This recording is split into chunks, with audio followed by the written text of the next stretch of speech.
কিন্তু এই বক্তব্যগুলো আজকে জাতি জানে না। জাতি জানবে কেমনে? জাতিকে তো শেখানোই হয় না। জাতিকে শেখানো হয় হলো প্যাক প্যাক, ঠিক আছে না?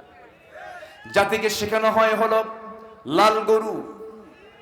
ফররুক আহমেদের কবিতাগুলো নাই, কবি নজরুলের সেই কবিতাগুলো বাদ হয়ে গেছে। নজরুল ইসলামের ইসলামকে বাদ দিতে চায়। সলিমুল্লাহ মুসলিম হল থেকে মুসলিম শব্দ বাদ দিয়ে দেয় যারা। বিসমিল্লাহ যাদের কাছে বিরক্তিকর, এরা কোনোদিন মুমিন নয়, এরা মুনাফিক মুনাফিক মুনাফিক, ঠিক কি না? আমার বন্ধুগণ, আবার আলেমদের ভুল ধরতে আসে, বলে আলেমরা কি জানে? ওদের কি কোনো কিছু জানা আছে না? ওরা কোনো জ্ঞান রাখে নাকি? আলেমদেরকে মূর্খ বলে আখ্যা দিতে চায় তারা। আমার বন্ধুগণ, আলেমদেরকে যারা মূর্খ বলে আখ্যা দিতে চায় তারা বোকার স্বর্গে বসবাস করে। কারণ এই পৃথিবীতে আল্লাহর কাছে সবচেয়ে দামি বান্দা হলো যারা আলেম ওলামা। যেরকম সুবহানাল্লাহ। কার কাছে? ওদের কাছে দাম নেওয়ার দরকার আছে? আমার ভাইয়েরা, ওরা এত জানে, এত বুঝি। কে যেন কইল কোন এক ঈদের সামনে, বললো ঈদের একদিন আগে, বললো আগামীকাল ঈদুল আজহার জানাজা নামাজ, ঠিক আছে না? কি কি জ্ঞান দেখছেন, কি বুদ্ধি! ঈদুল আজহার জানাজা নামাজ হয়। আমার বন্ধুগণ, ওরা কোরআনটা বোঝে ওই কানার মতো। আমি প্রায় উদাহরণটা দেই। ওই কানার মতো এক কানা গেছে মসজিদে নামাজ পড়তে। মাগরিবের নামাজটা পড়বে, নামাজ শুরু করবে, আজান দেয় নাই।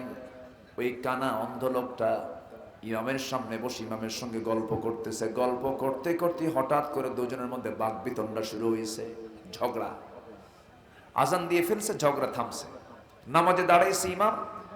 নামাজের মধ্যে ইমাম সূরা ফাতিহার পরে এমন একটা আয়াত বলছে যে আয়াতের অংশ হলো ওয়া কানা মিনাল কাফিরিন।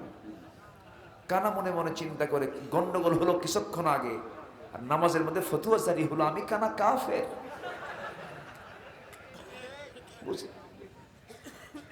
প্রচন্ড মেজাজ গরম, খেপে ফায়ার, আগুন হয়ে গেছে। লোকমা টোকমা দেয় নাই, চলে গেছে বাড়িতে। পরের দিন সন্ধ্যায় আবার নামাজ পড়তে আসছে ওই অন্ধ লোকটা, কানা লোকটা। এদিকে যিনি ইমাম, তার আবার একটা পা হলো খাটো, ন্যাংরা গোছের, ন্যাংরা সাইজের। তো আগের দিন সন্ধ্যায় যে সূরা দিয়ে নামাজ পড়ছে, এই পরের দিন সন্ধ্যায় ওই সূরা দিয়ে নামাজ ধরছে। যখন সে শুনেছে ওয়া কানা মিনাল কাফিরিন, পিছন দিক থেকে এই কানার নিজেকে নিয়ন্ত্রণ করতে না পেরে নামাজের মধ্যে উল্টা লোকমা ও ল্যাংড়ানা মিনাল ফাসিকিন।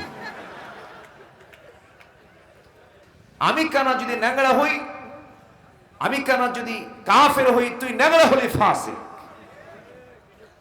সম্মানিত ভাইরা, এরা কোরআন বুঝো ওই কানার মতো। যদি বুঝতো জগতের শ্রেষ্ঠ সন্তান আলেমদের সঙ্গে কেউ বেয়াদবি করার সাহস পেত না।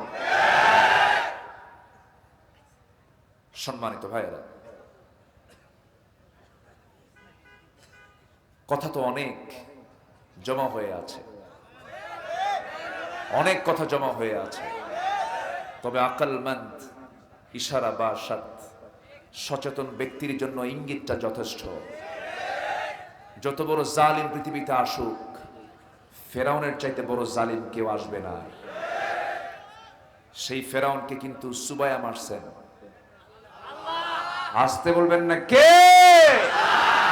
সে আল্লাহ তো নাই। আসতে বলবেন না আছে না নাই? আল্লাহ দেখেন না? আল্লাহ শোনেন না? আল্লাহ কোথায়? আল্লাহ কোথায় আছেন? আরশ আজিম, কত দূর, কত দূর,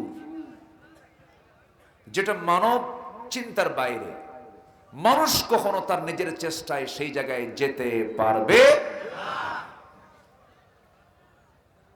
সে আল্লাহ বলছেন, বান্দা আমি তোর জন্য আসমানের দরজা খুলে দেব, আমি তোকে আমার মেহমান করে আমার আরশ আজিমের ছায়ায় জায়গা দিয়ে দেব। এটি কি ছোটখাটো কোনো অফার? ছোটখাটো কোনো অফার বলেন?